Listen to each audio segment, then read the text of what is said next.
Terima kasih Anda masih bersama kami dalam Sapa Indonesia Pagi. Saudara, sidang lanjutan pra-peradilan mantan Mendikbudristek Nadiem Makarim kembali digelar di Pengadilan Negeri Jakarta Selatan pada hari Selasa. Sidang beragendakan pembuktian dari pihak Nadiem selaku pemohon. Kubu Nadiem menghadirkan ahli hukum pidana Universitas Muhammadiyah Jakarta, Khairul Huda, untuk memberikan keterangan terkait dengan pembuktian unsur kerugian keuangan negara. Dalam sidang, Khairul mempertanyakan alat bukti untuk menetapkan Nadiem sebagai tersangka. Menurutnya, hingga kini belum ada bukti jelas yang menunjukkan adanya kerugian negara. Khairul menegaskan penetapan tersangka kasus korupsi tidak bisa dilakukan jika belum ada hasil audit resmi dari lembaga berwenang seperti Badan Pemeriksa Keuangan. Yang disampaikan dalam persidangan tadi menggambarkan bahwa bukti-bukti yang dimiliki itu belum berkenaan dengan bukti-bukti yang membuktikan adanya kerugian keuangan negara. Tadi termohon mengemukakan ada 117 saksi.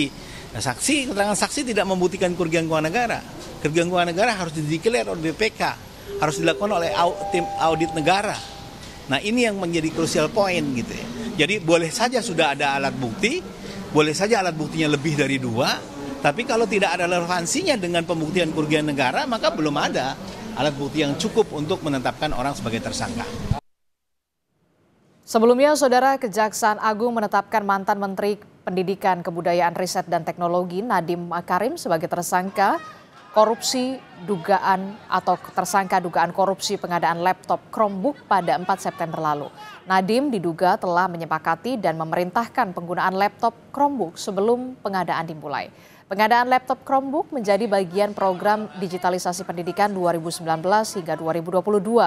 Ada 5 tersangka dalam kasus ini dan kerugian negara diperkirakan mencapai 1,98 triliun rupiah.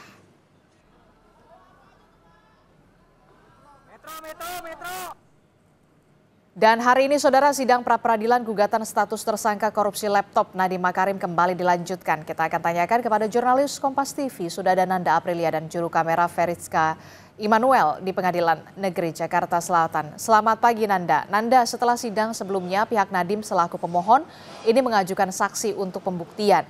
Lalu hari ini agenda sidangnya seperti apa?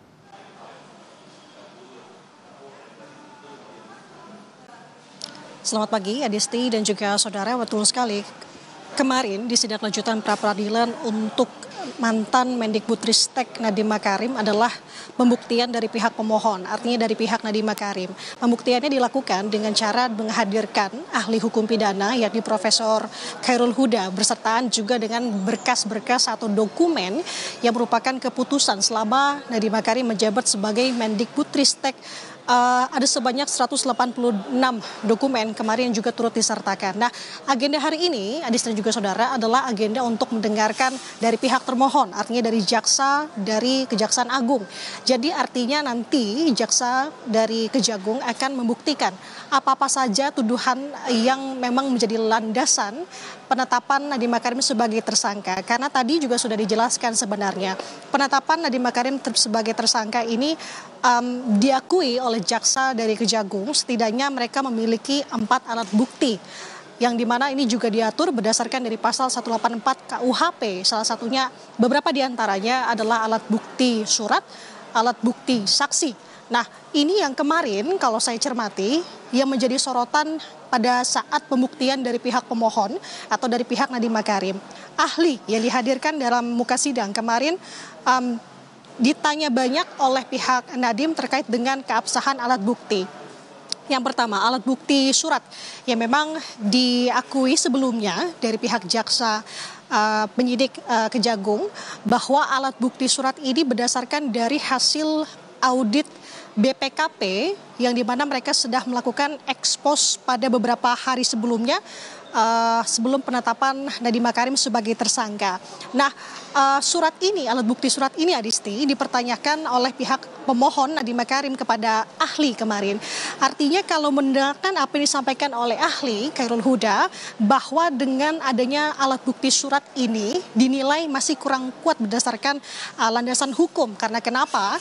Karena surat yang dikantongi oleh jaksa dari Kejagung adalah surat yang memang dikeluarkan hasil audit dari BPKP. Sedangkan kalau menurut keterangan dari ahli yang harus mendeklar sah secara hukum adalah berdasarkan surat yang dikeluarkan oleh BPK. Itu salah satunya Adisti dan juga saudara.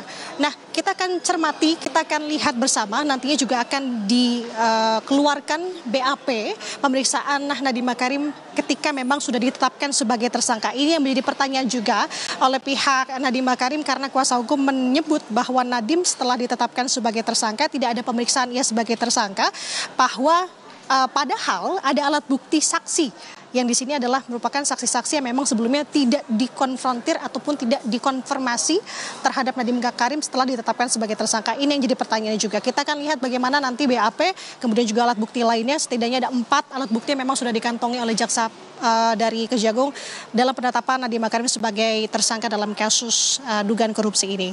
Adisti. Oke, baik, kita akan lihat nanti seperti apa jalannya sidang pra-peradilan dari Nadiem Makarim yang menggugat status tersangkanya terkait dengan dugaan kasus korupsi pengadaan laptop. Terima kasih informasinya, jurnalis Kompas TV Nanda Aprilia dan juga juru kamera Fedriska Immanuel melaporkan langsung.